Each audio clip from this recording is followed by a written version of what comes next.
It will forever be one of the most horrifying, shocking disasters in Colorado history. The Marshall Fire, which started on December 30th, 2021, in the middle of the holiday season, well outside of fire season, and it grew quickly. It started in the suburbs, so its trail of destruction was left behind in a sudden, devastating way.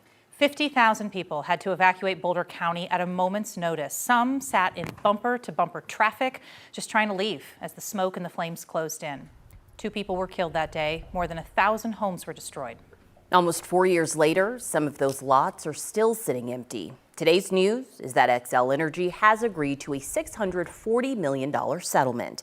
Welcome in. You're watching 9 News at 3. I'm Alexandra Lewis. I'm Jennifer Meckel. Sam Schocker's off today. Our team has learned about this settlement around noon today, and we've been working our sources since then to try to find out more about it, how it's going to impact families, and how it's going to impact Boulder County. We also want to know what it means for Xcel Energy and its customers. So let's bring in 9 News Investigates Kevin Vaughn, who's been our leading voice in the coverage here on this fire.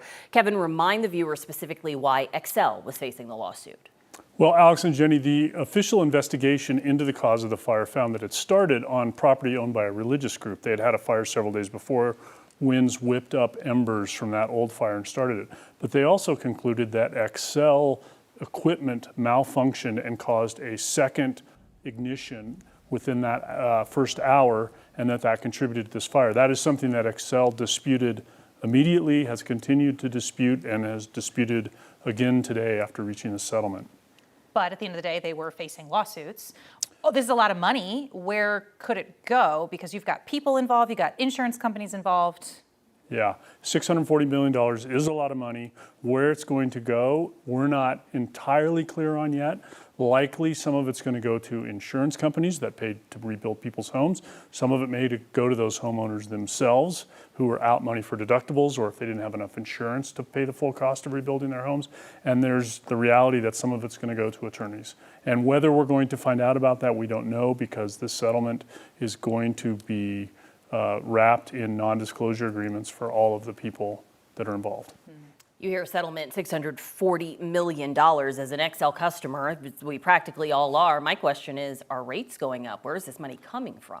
Xcel has insisted today that rates will not go up.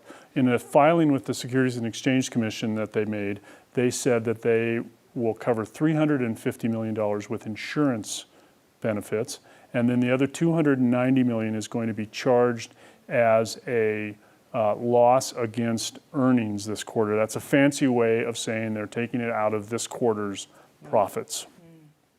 We've all spoken to how many Marshall Fire survivors over the last couple of years. I'm not sure if you've connected with anybody today, but what do you think they're feeling? What's the process? Many people are still rebuilding. I connected today with somebody that I've talked to quite a bit over the last few years.